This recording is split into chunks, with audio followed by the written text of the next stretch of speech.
Hello, everyone, and thank you for joining us.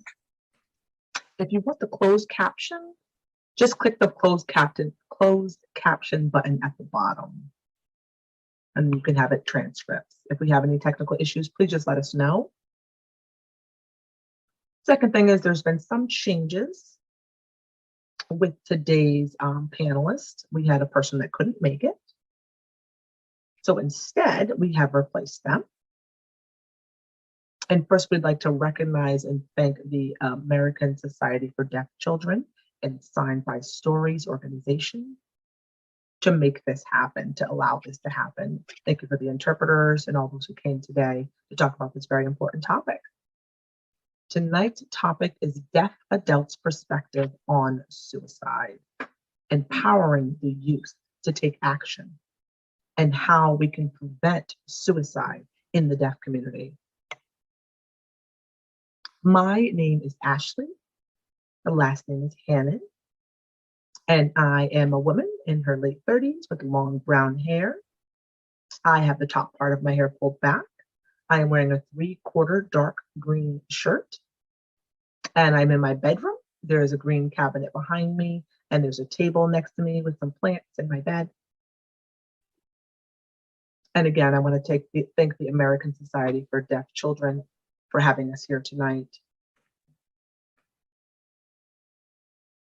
So the presenters here will have a choice when I ask a question to either answer the questions or skip it. So let's start with introducing yourselves. Sure, I'll go first. My name is Gabriella.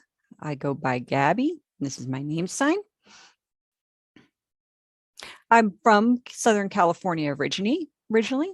I'm a psychology and social work maker at Gallaudet University.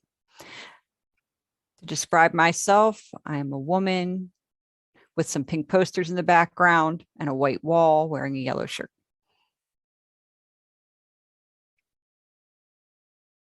Hello, everyone. My name is Ty Jensen, and my sign name is Ty, or you could just fingerspell it. I am a 4th-year student majoring in global business management at RIT. And yeah. Oh, sorry. I'm wearing a gray shirt and I have black hair, and my background has lights in the background. All right, I'll go next. My name is Dan Matamoros. I'm from Florida. I was originally born in Honduras and then immigrated to Florida, where I was raised, went to the FSDB, School for the Deaf in Florida. I currently work at Starbucks as a supervisor, not in Washington, D.C. I'm still here in my home state of Florida. I have a blue or navy shirt on, okay, and a very plain background, and I'm wearing a black head currently and an Apple Watch. Okay, great. Thank you, everyone, for introducing yourselves. So let's start the conversation. What does mental health mean to you guys? Could I kick off with that one? I think mental health is very important, and I don't think it's something that's discussed growing up, particularly in the Latinx community. Mental health is considered very, very taboo, and those discussions are frowned upon. And we internalize that, and therefore we don't know where to go for support or for help. I have worked with a lot of people who struggle with mental health, and I've had issues myself, so I can certainly empathize with that experience. And I'll go next. To me, mental health, I think the most important piece to mental health is the communication aspect of it. I worked in the mental health field, and many, many folks experience barriers to communications with their parents. If their parents didn't sign, where did they get that access? And children need the opportunity to express themselves. So it's important they have a way to do that, to be able to express what their needs are. So I think that the communication piece is very mission critical. Ty here. Mental health means to me, it's very important that people recognize it and have an open conversation about what they need. So it makes it easier to be able to relate to other people. Excellent, excellent. How important is your mental health to you?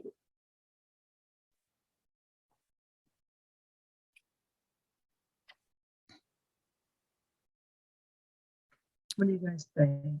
Well, I think very important, because if we neglect or ignore our mental health, it could really impact our daily routine, our life. It affects our relationships, our friendships. It really affects every aspect of what is surrounds us in our circle. So I think it's important to have conversations, or at least to be aware, and also practice self-care as well as tending to the needs of other folks.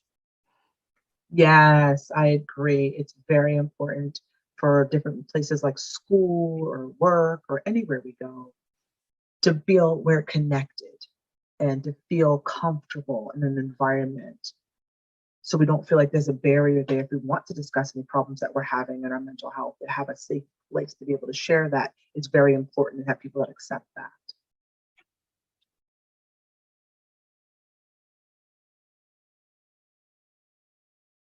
In your opinion, what does mental health and wellness, oh, in your, how important it's, sorry, in To your the- opinion, what does mental health and wellness mean to the deaf community? Is it an important issue in the community, do you think? and have you noticed any conversations Conversations about about it? suicide going on in the community?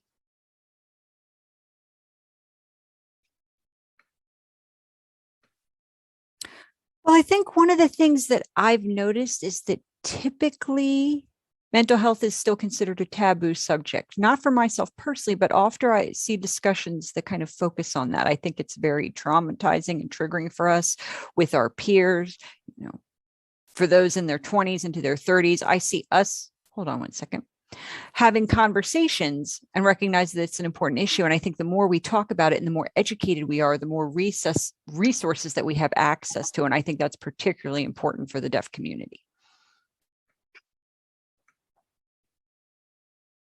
Yeah, mental health, especially for deaf people, of course, there's a lot of issues regarding mental health because sometimes the deaf people are disadvantaged because, of course, we're not be able to hear, what's going on, or you don't want to talk about mental health. It's like a barrier to them. And say, okay, but it's normal to talk about it. It's okay to have this conversation about mental health. Some people don't recognize that it is normal and healthy to have that conversation. I think whoever the individual is and whatever issue they might be experiencing, I think it's important to have open communication based on what area of the country you live in. If you have the opportunity to sit down with a person, have that open communication, share how you feel. I mean, I think, again, that all comes back to communication, which I think is so important. What have been some challenges with discussing suicide in the deaf community? For example, schools or social events or sporting events. What do you think the challenges are having that conversation about suicide in the deaf community?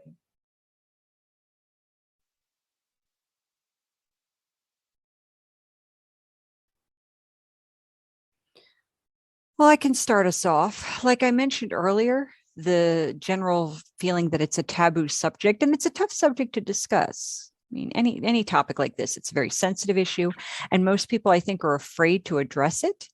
I think most people don't feel comfortable. They don't want to bring it up. They don't want to talk about it. So I think it's challenging to find the right approach to start those conversations and those dialogues. I think in school in particular, it's important to educate young people about suicide. Unfortunately, most of them don't receive any type of education about it.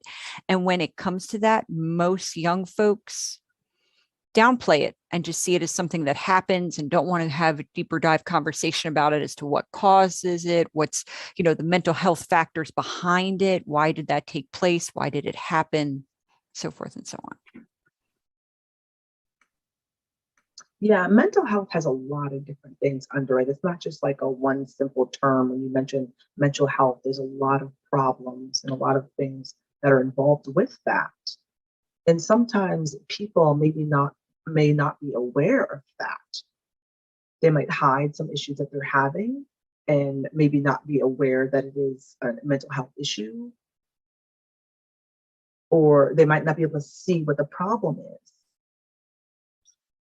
So we need to feel comfortable expressing ourselves and talking about it. Can I just add to that?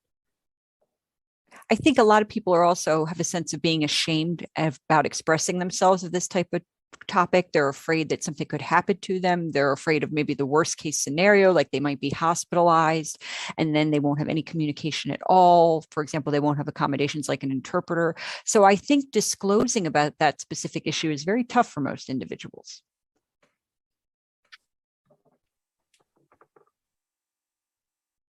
How have deaf youth been impacted by the stigma towards suicide and mental health issues? What do you think about that? How have the deaf youth been impacted by that? Like as far as access and things like that you would share? So, trigger warning with what I'm about to say. I believe that based on the young people, the current generation, okay, and the prevalence of social media, I think a lot of times you see people making a joke out of that topic, making fun of it, showing pictures, different memes, being sarcastic about this particular topic. And I think that impacts the community in terms of how they're able to have frank conversations about it. And I think it has a very negative connotation based on all those things, just from my perspective. I hear, yeah, I agree. Especially like at school, like if deaf children are in school, a mainstream school or a hearing school, they may not have access to the help that they need. So if they do need help, they have to go and get an interpreter. If there's not an interpreter available, you know what I mean? That can be a real barrier for them to not have access or get the help needed when they need it. Dan? It also depends on where you go to school. If you're in a mainstream program, for example, do you express how you're feeling to an adult? Are they going to be able to empathize with how you're feeling, regardless of their hearing status? If they're deaf, at least you have the access piece, but it really depends on their role. And then if they're a hearing individual and you're trying to navigate that through an interpreter and there might be misunderstandings, that's another concern. So it's certainly challenging for those children to have an authentic, organic way to express themselves. I think environment plays a role as well. How parents bring up the topic at home within the family. Most families don't typically discuss those types of issues. It happens very often that these subjects are not talked about. And I think that we need to recognize that it's an issue and we need to have the opportunity to kind of talk about it without being left to figure it out on our own. Yeah, I agree. Sometimes people think, oh, it's just a phase. Like parents might say, oh, it's just a phase. They're going through it. They'll grow out of it. It's okay. And that doesn't really help them to feel better as the child. Like, it doesn't help them to see what to do in that situation.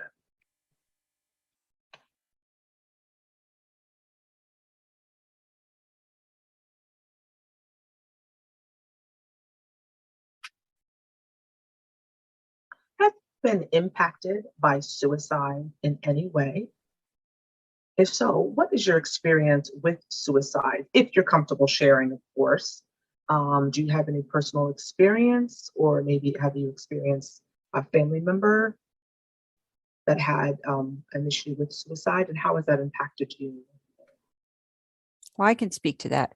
First, I suggest spelling suicide and not signing that particular sign.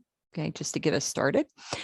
Secondly, within my family, like I mentioned before, I did have a family member and we noticed they were having some huge issues within the mental health. Most of the folks in my family struggle with that. So, and we've had folks who have resorted to suicide, like I mentioned. And again, because it becomes up to us to figure it out on our own. And I think it's definitely tough to have a loved one or a family member or a friend go through that experience, or to even be able to open up and talk about that experience and how they can move on and how they can get the appropriate help. All of that is very difficult because most people feel very judged or tend to judge others when this is the issue. And they'll just basically brush it aside or tell the person that they're going to get over it. I mean, when I was younger, I can speak for myself. I did attempt suicide on a few occasions. And those were my darkest moments when I was in the darkest places because I was mainstreamed in a high school where I had zero access. And mental health therapy, I really didn't have good access at that time. And for me, accessibility is the answer to, I think, why some things happen the way they do, at least in my case, being the only deaf child in a hearing family in my situation, being in a mainstream setting where I didn't feel like I had all of those things built up. So I think to be heard, to be seen, and to feel like you're understood through accessibility is very important. Yeah, I was exposed to suicide when I was about maybe 7 years old, very young. I wasn't really aware of, the topic that it was called suicide at that time, but I just felt like, something was sad and dark. I felt alone. I was a very quiet person. And so to ask for help was just not my thing. And so I just kind of kept by myself and kept to myself. And I did attempt suicide several times. I don't really want to get into it, but I was at a deaf school and I had a deaf family and I had deaf friends. So I had deaf people all around me, but sometimes it still wasn't the right answer. I just kind of kept to myself. Yeah, no real comment from me. Thank you all for sharing your experience.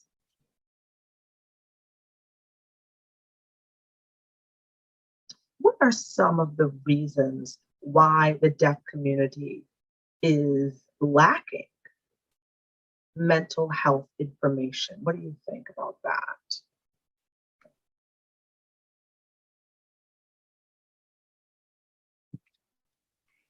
Well, I can start us off. I think, like I mentioned before, accessibility is a huge reason why there's a lack of access, a lack of discussions around the topic.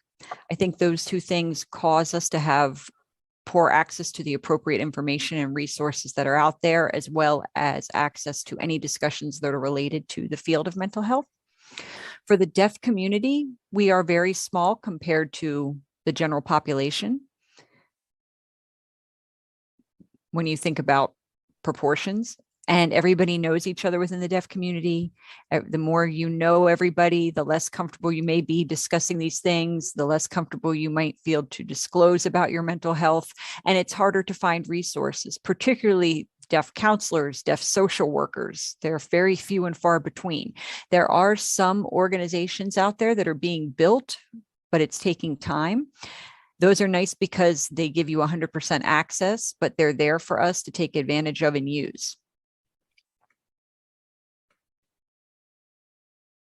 Yeah, I mentioned before that with deaf people and our history, that we need to normalize it. There needs to be more normalization around suicide and mental health. Like Gab was saying, we need to talk about it more and be open and vulnerable, to have more discussions. Yeah, it's going to be uncomfortable, of course, but it's not a comfortable topic to discuss. But the more we discuss it, the more comfortable we'll become in the uncomfortable. Maybe other people would be aware about, oh, I have that issue too. Because maybe some people think that it's only them and nobody else is going through it. Like you said, somebody else might be like, oh, they're fine, oh, they're okay, they're just going along with life. But to know that other people are having that same problem would be helpful. And I want to just add to that and jump back in. I think also recognizes when somebody doesn't have accurate representation. Again, the deaf community is very separate from the hearing community. Or how then are they able to know accurately, what is this? Is this related to mental health? Is this a normal experience? If we are segregated and separated from the larger community, you don't have the opportunity to fully understand, and you don't maybe recognize that it is a problem. Well, you actually stole my comment, and actually that was exactly perfect. So Go you were ahead, Dan, spot you can on. You need add. to say more. No? Okay. Okay.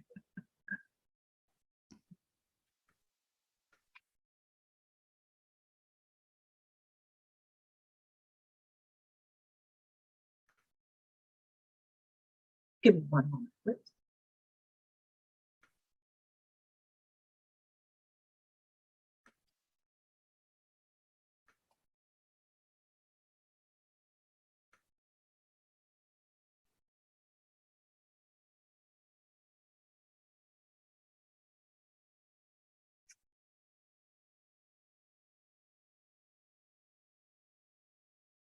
It's kind of a similar question. What mental health challenges facing the deaf community do you want the world to know about? It's kind of what we were just talking about. It's related to, like you were saying, accessibility and have someone that can understand you. Anything else that you'd like to add to that topic? Yeah, it's important to have places like hospitals where people can go to get help and have access available when the deaf people need it. It's very important. If we're deaf or hard of hearing, to make sure we have an interpreter, because we need to have one when we need to express ourselves. And sometimes it's a long time waiting to get help. So it would help if we could have more immediate access. Also, to make sure that resources, are not just on a local level, but also on every level, to be able to go to an agency to get help, not just on a national level. We have folks that live in very rural communities and have to travel long distances to get accessible services, where there might be resources in a larger city or the middle of the state. So there may be a specific website or a clearinghouse for resources where people could go to find what they need. True, very true. Like where I live, it is somewhat rural. And in order to contact the appropriate organization, it might take at least an hour drive, so then I'm left to access things through VRI. So it's definitely piecemeal. It's definitely not a perfect system as of right now. Well, so you just mentioned VRI. How does that help, talking about your mental health issues via an interpreter through a screen? Well, I would say maybe the individual interpreter isn't well versed on mental health, and if they're expressing themselves, really understanding like specific terminology as it relates to mental health, it's definitely not deaf friendly. VRI is not always the best ideal modality. Yeah, when a person is having a mental health crisis, if we already have trust issues, so it's kind of hard to trust the VRI interpreter to interpret what I'm saying, because sometimes you might have trust issues, make sure that they might not misunderstand what we're saying and have an appropriate conversation. Just to add on to that, I think it's tough because as a deaf community, we already struggle with trusting the system. And for us to then place our trust in the mental health system, we're used to dealing with our own problems, our own mental health struggles. So we're dealing with all of that. And then to have to worry about the accessibility piece, we're focusing on that, making sure the accessibility happens as paramount to focusing on our own mental health needs, which is an issue. Very true. Yeah, true. I also recognize a lot of interpreters, or people studying to become an interpreter. It's kind of like we need to have more people in that area that are accessible to be able to help when we need it. It's hard. We need interpreters all over the place, so that way we can have them when we need them. Very true.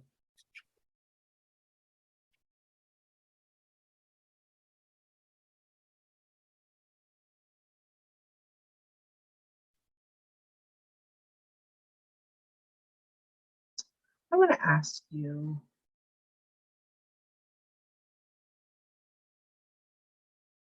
do you have any resources? Sorry, Anna. That you'd like to share with the folks watching tonight? Well, there's the National Deaf Therapists.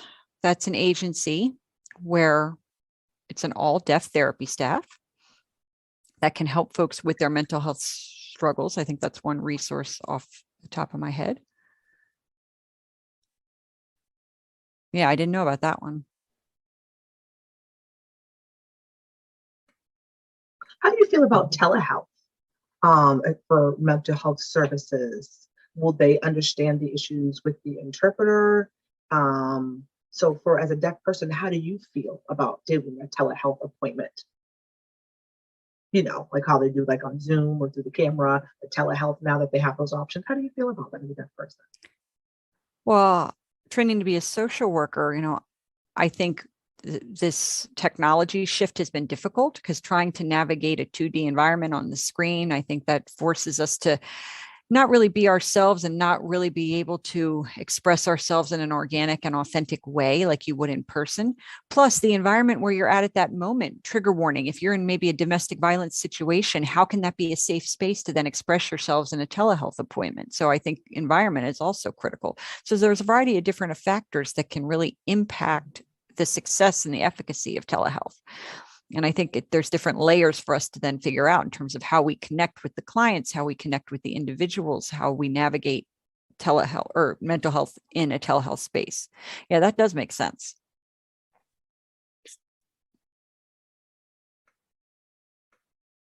Yeah, being on telehealth, it feels like it's just a screen sometimes. You don't really feel free to express yourself and your true emotions and how you're feeling. So you don't feel like there's like a relationship. That's just my opinion. I agree. I remember, I was doing therapy via telehealth appointment, and there was something lacking. I wasn't getting 100% of the experience that I would in person. And I was really kind of looking at just thinking about the process, which is very different on a screen, and the ability to really express myself. I found myself being much more quiet than I would be in person. So you're right. It's definitely a different dynamic.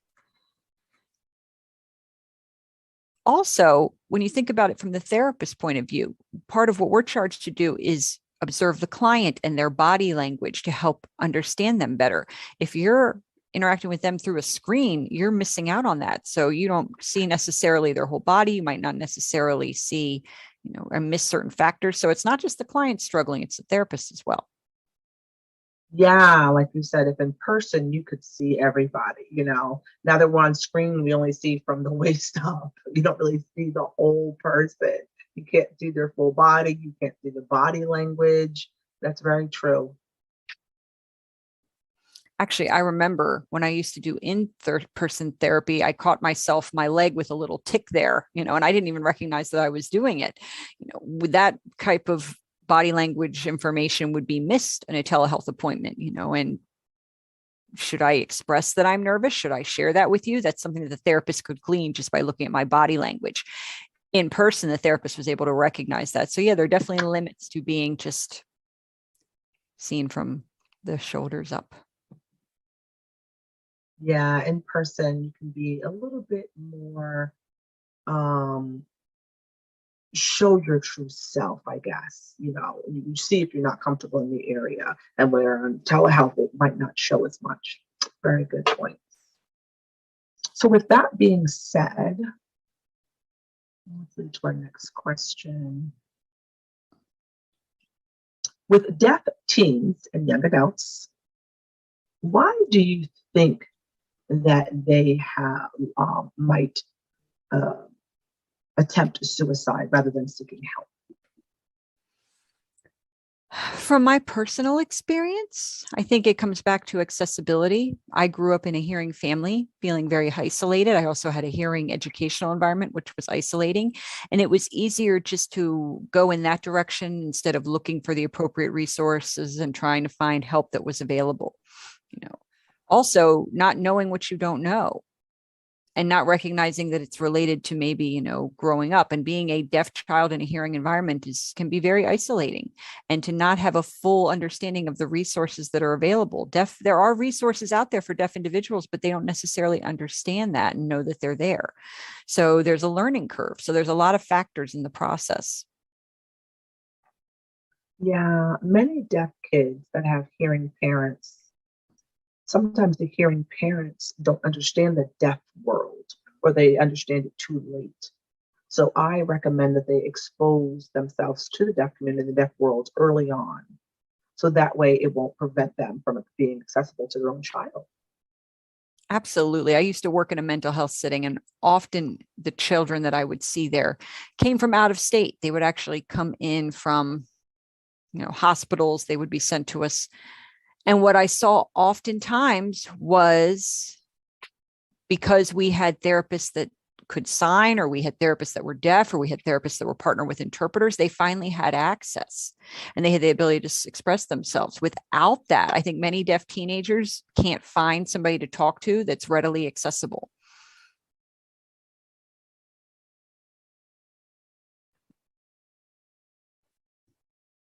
Also, within the deaf community, I think there's that struggle to discuss mental health. I think some deaf young people turn to suicidal ideations because of that. Those conversations aren't taking place. Okay. We have to let them know that mental health and mental health support and talking about mental health is okay and destigmatize it. Yeah, absolutely.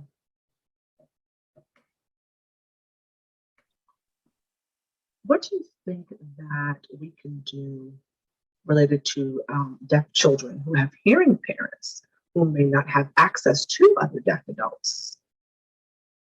So that way, they rely on their parents or guardians to give them access, and they don't realize how important it is to have a deaf adult.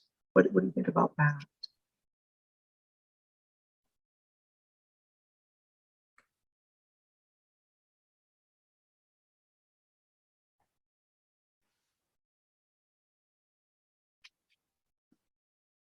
Well, I mean, it's difficult for a deaf child who comes from a hearing family who doesn't know anything about deaf culture, to go to a hearing therapist and to get mental health treatment. And that may or may not be successful with an interpreter, at least based on my experience. So in terms of how to, I guess, present or solve those types of issues, I think it's difficult because it comes back to communication access. I think that's key. Having deaf representation, having deaf role models, having somebody that child can connect with emotionally, I think them can then lead to a different chain of events. Maybe they find a deaf therapist and get deaf mental health counseling or find a deaf psychologist. So I think all those things kind of work in tandem. Also, yeah, in a hospital, when the person gives birth and they have a hearing test and they find out that the child has deaf issues or might have, some kind of a deformity or whatever else the issue may be, they often suggest to fix the problem right then and there. They give them solutions to try to fix it. They try to fix it. Oh, they're deaf. Let's have them a cochlear implant. Oh, let's do this surgery. Let's do that. And the parents say, okay, yeah, let's fix it. Let's fix it. Instead of saying, what do we need to support my child as they are? Okay, if they want to have a cochlear implant, that's fine, to help them out in the hearing world, but still give them resources, give them better solutions. Instead, the doctors just want to often, fix the problem, and parents don't know any better until they say, oh, okay. And so sometimes they're not even aware of the deaf community. Yeah, that also kind of ties into language deprivation, where the family's not able to communicate with their own child and they don't understand the importance of language and communication. So how can we let those parents know? How can we educate those parents? I think talking about it, I think maybe promoting it in a variety of ways, maybe in schools for the deaf, or even in mainstream programs or schools that have deaf programs within them, bringing in more teachers or more deaf specialists in providing mental health services and resources. It's a tough question for me really to answer. Yeah, sometimes parents are happy to introduce their children to the deaf world, but they're not realizing that they need to learn sign language as well, and they need to be around other deaf children. So maybe if we could recommend that, tell the parents that they need to be involved with the deaf community, and they could learn from other deaf adults, and so that way there's no communication barrier between the child and the parent. Absolutely. Like I mentioned, I was born in Honduras. So from 0 to 7, I didn't have any language. And then when my parents divorced, when I was 7, I immigrated. They realized that, I needed a deaf education. And so I was taken to America for that reason. Now I was mainstreamed initially. And then my parents found out that there was a school for the deaf in Florida. And I remember distinctly at that time, I came in and there were many deaf people like myself, as well as deaf adults, which I hadn't been exposed to before. And that became my world because I had full access to communication.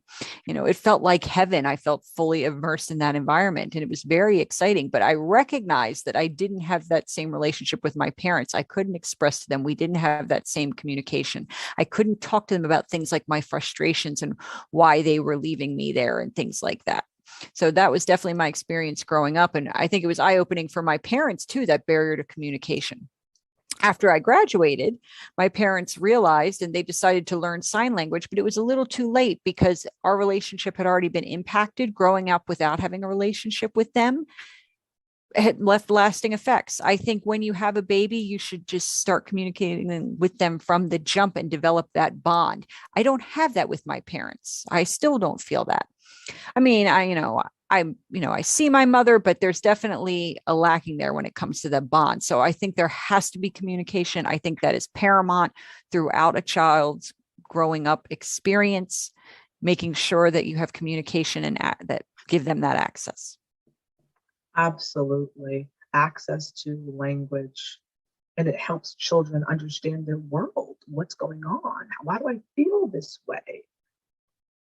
It helps them to communicate. What's causing this? What does that mean? They need to learn that, especially deaf children, be able to know what's going on in their own selves and be able to relate to those around them and understand what's going on. So we do have some parents that are here with us tonight. So what do you think that you could tell them? So what signs that they may be able to recognize, signs and symptoms if their child is having a problem? Growing up, I was a very, very angry child. And I think that was due to language deprivation. So for parents, I think signs and symptoms are anger outbursts that come out of nowhere or seemingly come out of nowhere. That might be a struggle to communicate or a struggle to express themselves, which leads to anger because that's the only way to communicate that a child knows. Also looking for things like depression, symptoms of depression, isolation, not having interest in anything, not being aware, not being able to articulate their feelings appropriately, not having the language for that, for being able to process how they feel. So angry outbursts, I think, is one of the biggest red flags. Being isolated, being withdrawn, any type of depressive symptoms, those types of things. Good. No, okay. Okay. I think, just like you said, it's not always anger. I think it's more frustration. And I think a lot of times parents just try to get the behavior to stop and don't recognize that their child is trying to communicate something with them.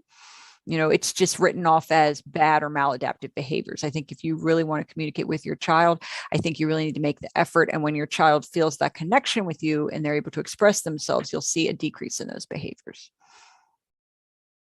Yeah. Sometimes kids want to express themselves, whether they're happy or sad or angry.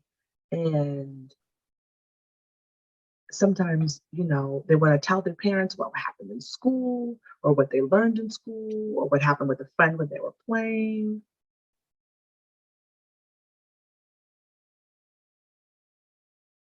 And sometimes the parent doesn't seem to show much interest in them. And the kids want to talk, they want to share what's going on with their parents. They want that communication. So sometimes they don't have that, and that can make them feel less than.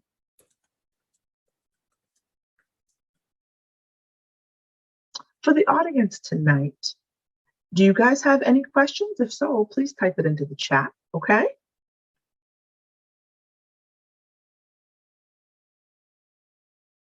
Oh, for the audience, I was saying if they have any specific questions that they would like to ask you guys, the panelists, that they can feel free to type it into the chat.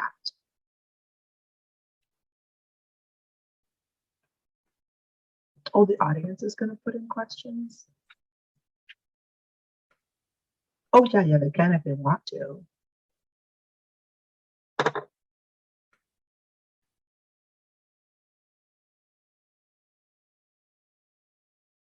How can we empower and encourage deaf youth to take action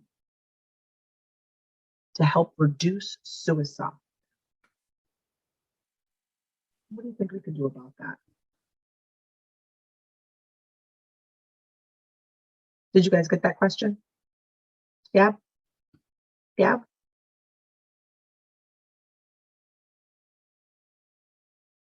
How can we empower and encourage deaf youth to take action to try to reduce the number of suicides?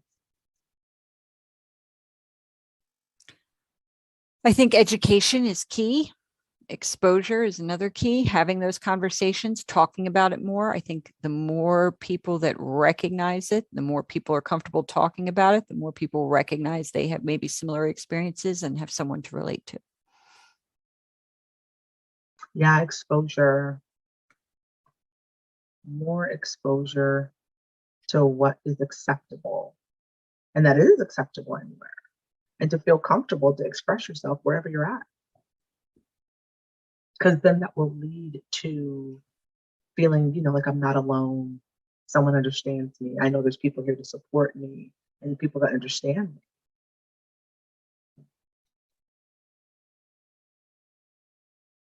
Dan, were you going to say anything?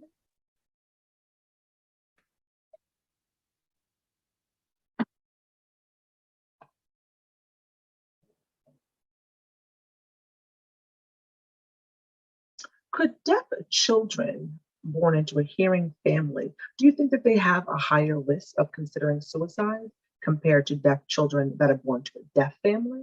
What are your thoughts about that? And if so, what are the reasons? Um, I do believe that it is more common for deaf children who come from hearing families to have suicidal ideations versus deaf children with deaf families. And I think the reason behind that is, again, that access to communication. Like Dan mentioned, that ability to bond from birth with your child. And once hearing parents find out that their child is deaf, a lot of times, they want to fix that child. It becomes that pathological point of view, and they lose that ability to bond from there. I think if a parent learns to sign, or even if they want to use spoken language with their child, they think if they do that and just give them a cochlear implant, they're good to go. But they lose that emotional connection. That child loses that sense of feeling loved from their family. They oftentimes feel isolated, and oftentimes they withdraw when they're in settings where everyone around them is talking and they can't keep up. And over time, if this continues, it builds and it builds and it builds. And then if the child, depending on what their educational placement is, it can become worse and they can feel even more isolated, and that can lead to even more detrimental outcomes. They're almost stuck in their own world. And it feels like this becomes their only option as a way out. When you look at deaf children from deaf families, I personally have noticed that they have that connection. They have that similarity. A lot of times they go to schools for the deaf where they have full access.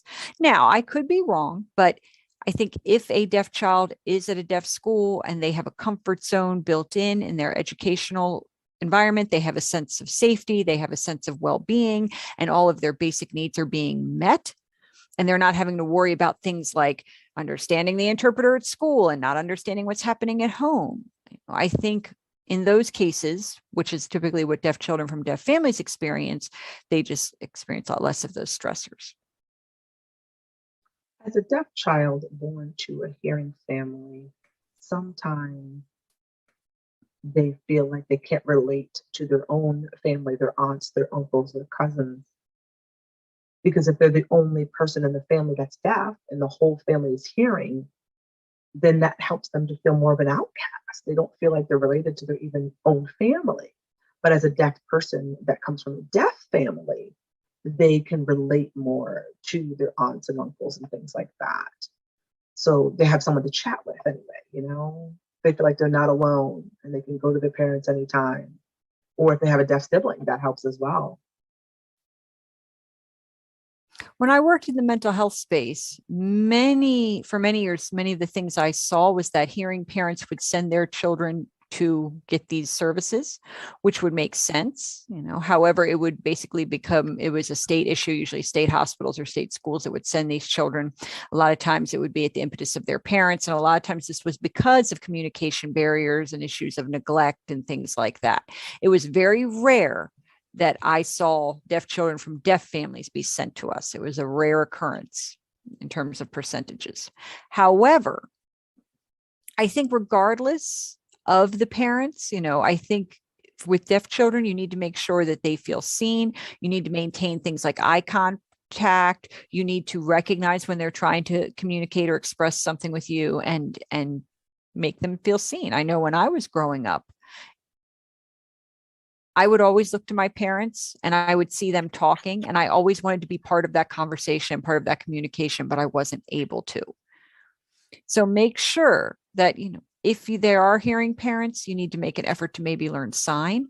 That makes the child feel seen. And I think ultimately it's worth it. So just making that effort to communicate with your child, even if it's not fluent, so that they don't feel neglected or ignored. Just even basics like being able to say good night or good morning, or how was your day at school, or how was playing with your friends. Just learning some basics. You don't need to be a fluent signer, but just making an effort, I think, is going to help build that relationship and that bond with your child. I think it's best to have a connection, and having basic signs is a good way to do that.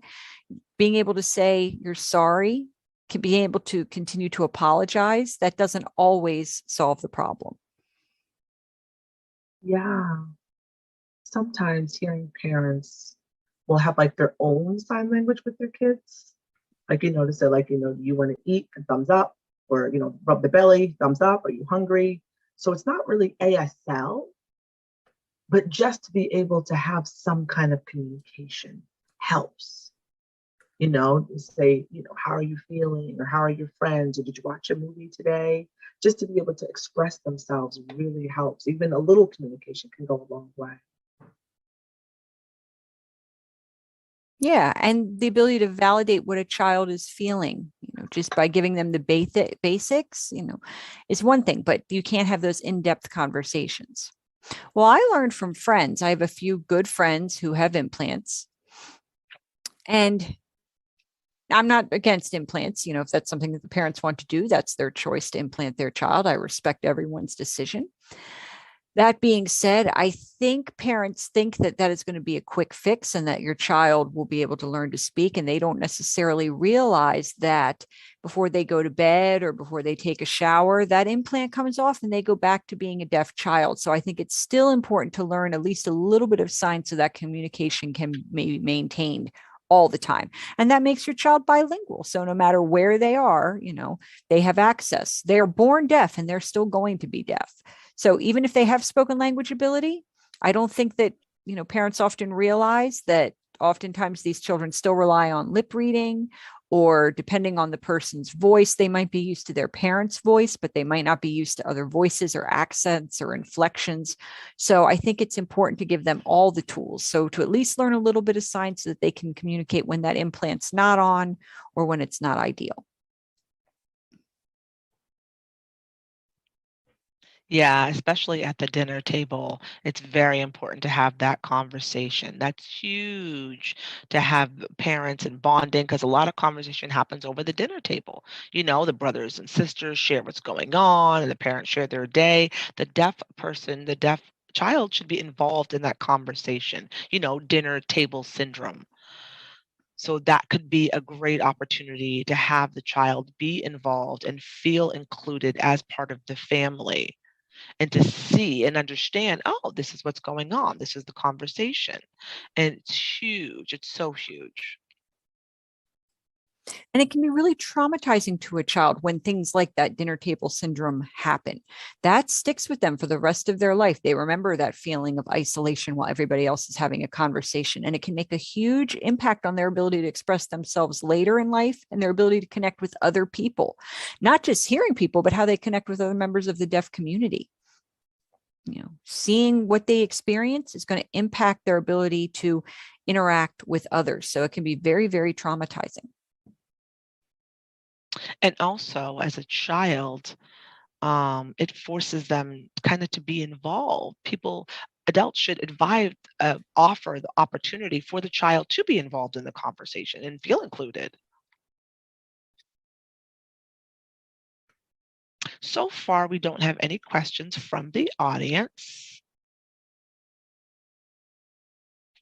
If anybody, again, has any questions, feel free to type them into the chat. Don't be Come on. shy. Yeah, don't be shy. Again, I want to thank the American Society for Deaf Children for bringing this topic. Do you have anything else that you guys want to share, or any thoughts so far?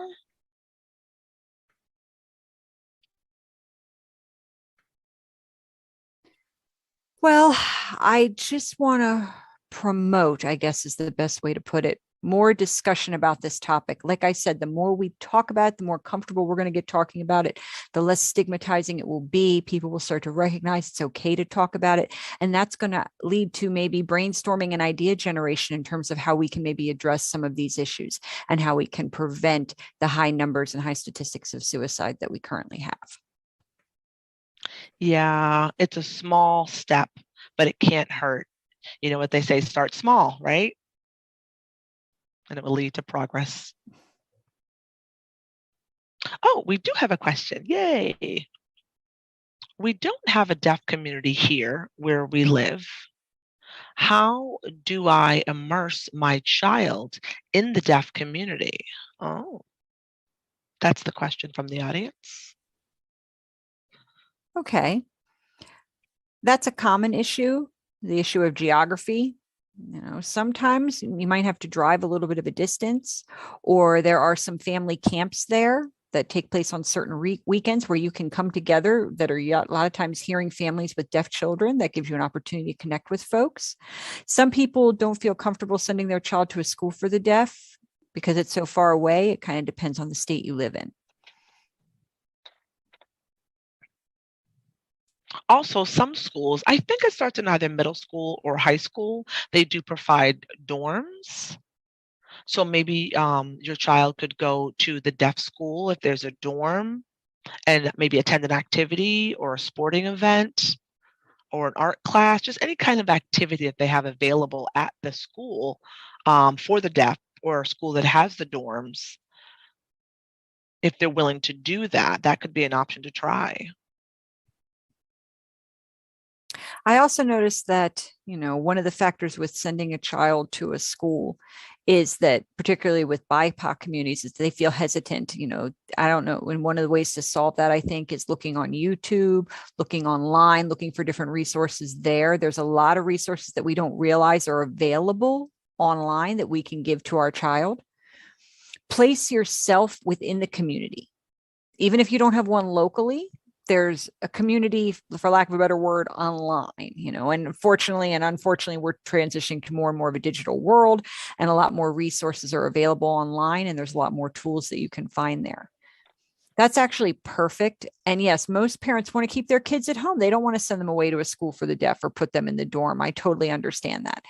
My recommendation would be, you want to have time with your children, but maybe, summer, go to camps or attend deaf events like sporting events. Give them the opportunity, and you take the opportunity to interact in their deaf world, regardless of how they identify, be it deaf, be it hard of hearing, regardless of whether or not they have amplification. But you really want to be supportive of your child.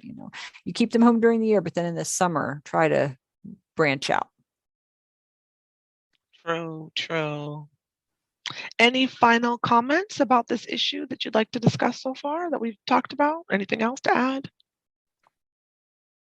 I think it is so, so very important to have conversations about these issues. I'm majoring in social work, and I can tell you it's rare to see conversations about this. In all my time here on school, this is a rare topic for us to be discussing. And it's not just those in the social worker field. Everybody should be talking about this because, like I said, the more people talking about it, the better, the more folks are going to understand.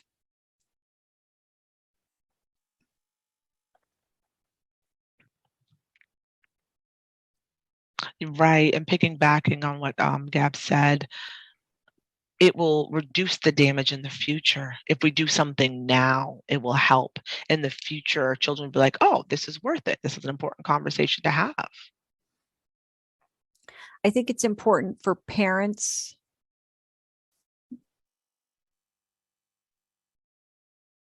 I think you should look for, therapists, social workers, counselors, whatever the case may be. Take action if you notice red flags with your child.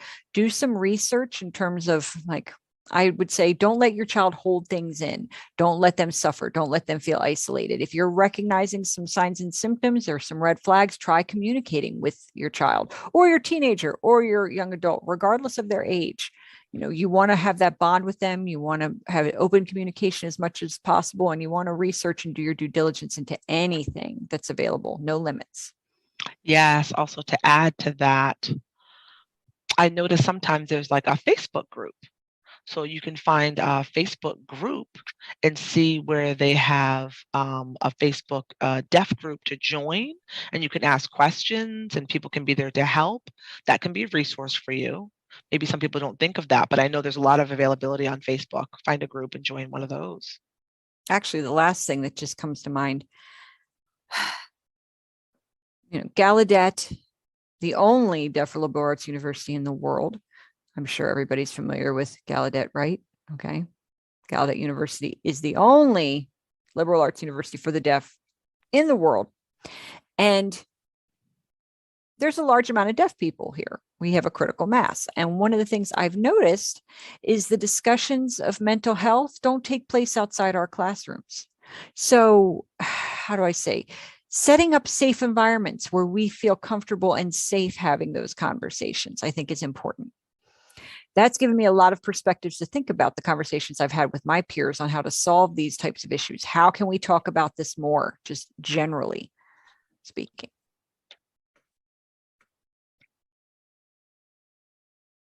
Okay, I guess it's almost time for us to wrap up.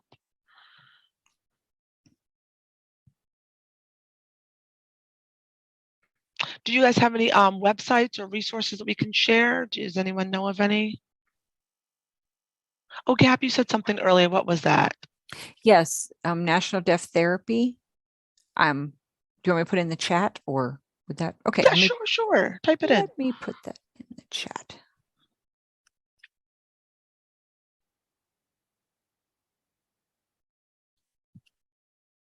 Okay, hold on. Let me make sure I'm getting it right.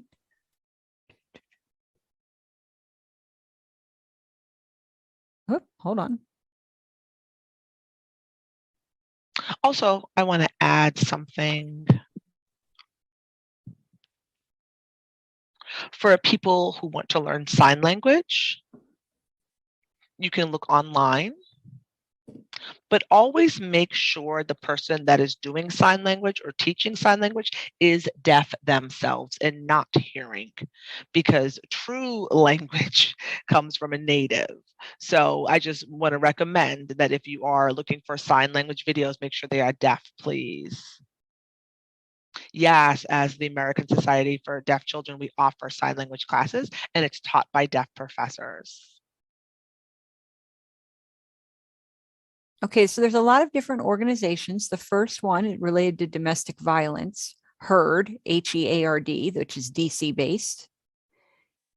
Deaf Resource, which is mental health. Then there's Dawn, which is a deaf women who have experienced domestic violence organization. And they also do mental health advocacy work.